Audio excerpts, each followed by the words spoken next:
2차 세계대전 당시 미국은 독일이 핵무기 개발을 시작했다는 첩보를 입수하고 루즈벨트 대통령 그리고 트루먼 대통령의 허가 아래 핵무기 개발을 시작합니다. 바로 맨해튼 프로젝트죠. 이 프로젝트를 위해서 미국은 당시 인류 최대 속학들을 모조리 모셔왔습니다. 또 한국 돈으로 30조 원이 넘는 엄청난 예산까지 투입해 가면서 핵무기를 개발했죠. 그리고 마침내 제2차 세계대전이 막바지로 치닫던 1945년 7월 16일 미국 뉴멕시코주 사막 한가운데서 인류 역사상 최초의 핵무기 폭발 실험이 진행됩니다. 바로 트리니티 실험이죠. 당시 이 실험에는 오펜하이머, 폰 노이만, 리처드 파인만, 닐스 보어, 그리고 해롤드 에그뉴 등등이 참여했는데요. 다들 여기 나온 이름들 한 번쯤은 들어보셨을 거예요.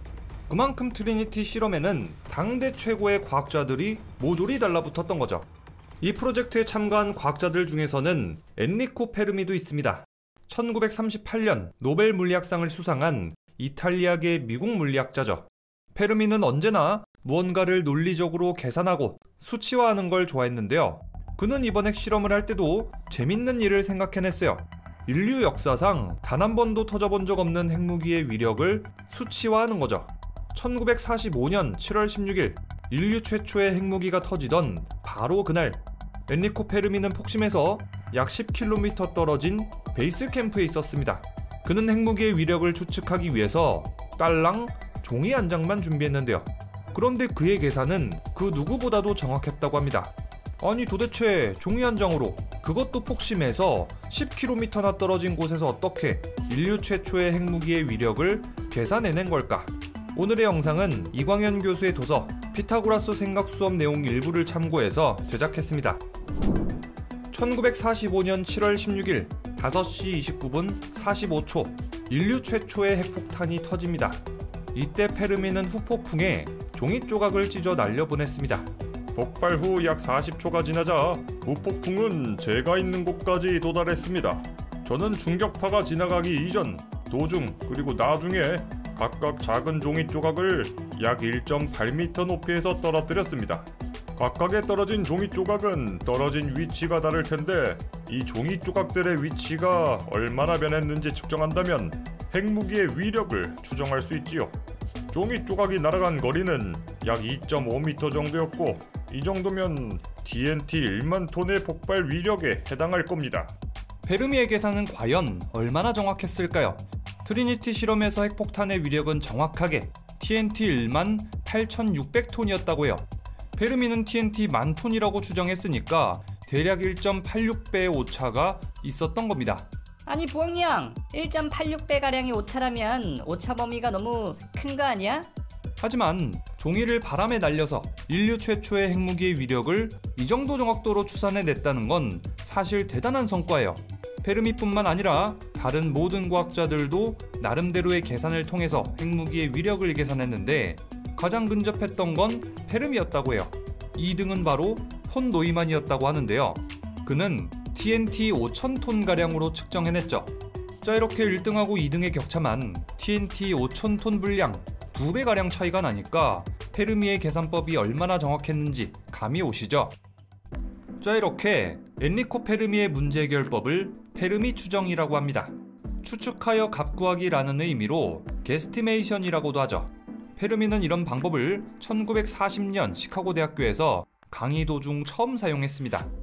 페르미가 실제로 시카고 대학교 학생들에게 냈던 문제입니다.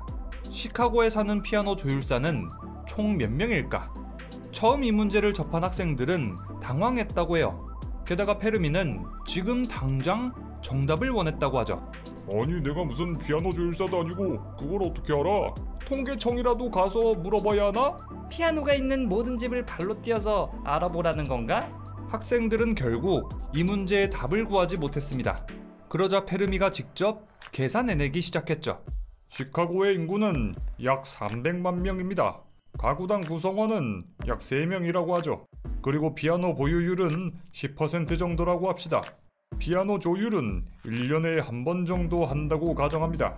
조율사가 조율하는 시간은 이동 시간을 포함해 2시간 정도라고 합시다. 조율사는 하루 8시간, 주 5일, 1년에 50주 동안 일한다고 합시다. 페르미는 이렇게 6가지의 가정을 바탕으로 시카고에 사는 피아노 조율사가 몇 명인지 추론해냈습니다. 하나, 인구는 300만 명이고 한 가구에 3명이라고 가정했기 때문에 시카고에는 대략 100만 가구가 있다. 둘, 피아노 보유율은 10%이기 때문에 시카고에 있는 피아노는 약 10만 대다. 피아노 조율은 1년에 한 번 한다고 가정했기 때문에 시카고의 피아노 조율은 연간 10만 건이다. 넷, 피아노 조율사가 피아노 한 대를 조율하는데 2시간이 걸리고 하루에 8시간 일하기 때문에 하루에 최대 4대 피아노를 조율할 수 있다. 다섯, 피아노 조율사는 주 5일, 1년에 50주를 일하기 때문에 조율사 한 명이 1년 동안 조율할 수 있는 피아노는 총 1000대다. 결론, 시카고에 있는 피아노 조율사의 수는 100명가량 될 것이다. 자, 이렇게 페르미는 시카고에 사는 피아노 조율사가 총 100명이라고 예상했습니다. 그렇다면 실제로 시카고에는 몇 명의 피아노 조율사가 있었을까? 시카고 전화번호부에 등록된 피아노 조율사의 수를 알아보니까 추론값과 실제 수가 상당히 근접했다고 해요. 엉터리 추정은 아닌 거죠? 자, 이렇게 페르미 추정은 기초적인 지식에다가 논리적인 추론을 더해서 짧은 시간 안에 근사값을 얻는 수학적 과정입니다. 페르미 추정으로 우리는 다양한 문제에 대해서 근사한 정답을 내릴 수 있습니다. 가령 우리나라에서 하루에 팔리는 치킨은 몇 마리일까? 서울의 미용실은 총 몇 군데가 있을까? 질문에 답하기란 쉽지 않습니다. 하지만 페르미 추정을 이용한다면 그렇게 어렵지 않게 유사한 답을 얻어낼 수 있죠. 그럼 바로 다음 질문으로 넘어가 보죠. 한국에서 팔리는 치킨은 하루에 몇 마리일까? 만약에 본인이 직접 계산해보고 싶은 부엉이가 있다면 여기서 잠깐 일시정지를 해도 좋아요. 자, 그럼 바로 풀이 들어가겠습니다. 하나, 현재 우리나라의 인구는 약 5천만 명이다.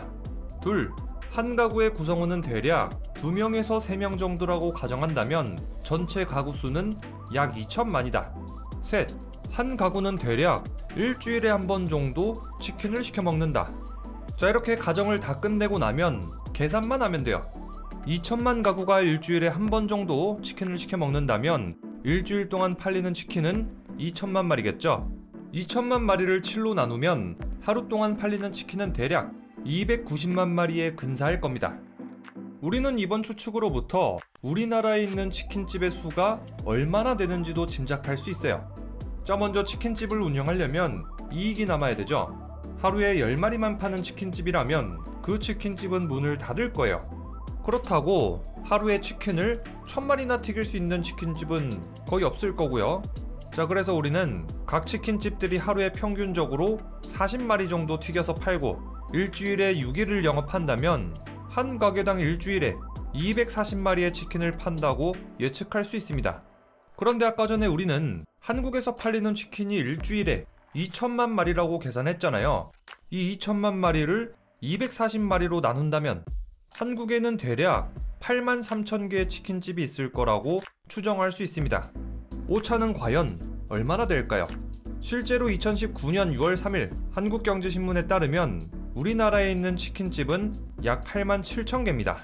대략 4천 개 정도의 오차는 있지만 이 정도면은 아주 훌륭한 근사값이죠. 자, 다음 문제도 한번 풀어볼까요? 서울의 미용실은 몇 군데나 있을까? 페르미 추정에 따라서 우리는 논리적으로 추론부터 해야 돼요. 하나, 서울의 인구는 대략 1000만 명이다. 둘, 사람들은 한 달에 한 번씩 미용실에 간다고 가정한다. 셋, 미용실은 일주일에 한 번 쉬고 한 달에 26일 일한다. 넷, 한 미용실의 미용사는 평균 3명이라고 가정한다. 다섯, 한 미용사는 한 시간에 2명의 머리를 다듬는다고 하자. 여섯, 미용사는 하루에 10시간 일한다. 자, 이제 계산을 해봐요. 서울 인구 1000만 명이 한 달에 한 번 미용실을 간다면 서울 전체 미용실 손님은 한 달에 1000만 명이겠죠.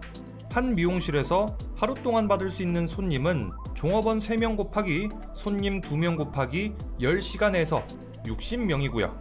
그리고 한 미용실에서 받을 수 있는 한 달 동안의 손님은 60명 곱하기 26일에서 1560명이 나옵니다. 자, 이제 마지막으로 1000만 명을 1560으로 나눠준다면 6410이라는 근사값이 나옵니다.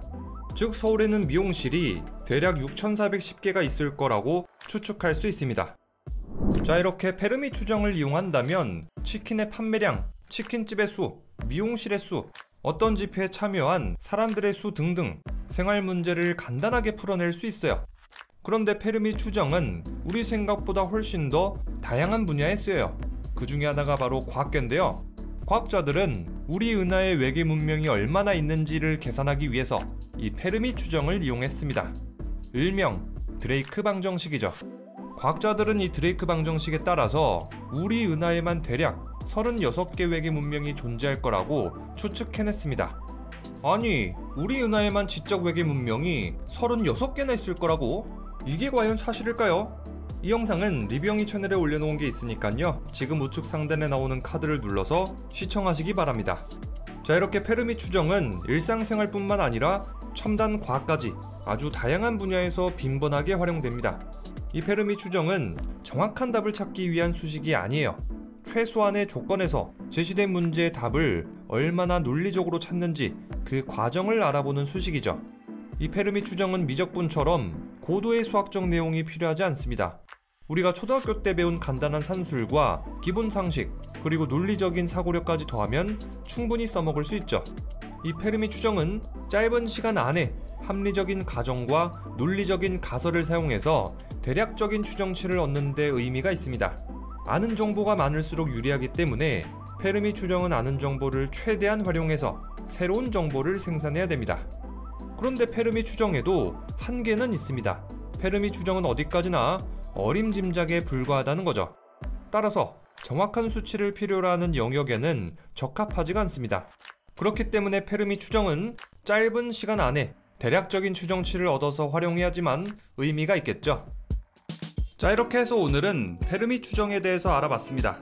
오늘의 영상은 이광현 교수의 도서 피타고라스 생각 수업을 바탕으로 제작됐는데요. 오늘 영상 봐보니까 어때요? 수학이 전혀 어렵게 느껴지지 않았죠? 그만큼 이 책은 우리가 어렵게 느끼고 딱딱하게만 느꼈던 수학을 엄청 쉽게 설명해줘요. 또 여러가지 수학들 있잖아요. 1:1 대응, 분수, 함수, 기하, 피보나치 수열 등등이요. 그런데 이 모든 것들을 아무리 수포자라고 해도 사칙 연산만 할 줄 안다면 여기에 나온 초급부터 고급 수학까지 그 개념이나 이론들을 모조리 이해할 수 있게 될 거예요. 자, 그렇기 때문에 수학을 어려워하던 부엉이, 수학을 재밌게 배우고 싶은 부엉이, 또 어떤 문제를 논리적으로 해결하고 싶은 부엉이라면 오늘의 도서 피타고라스 생각 수업을 꼭 한번 읽어보시기 바랍니다. 그럼 지금까지 리뷰영이었습니다.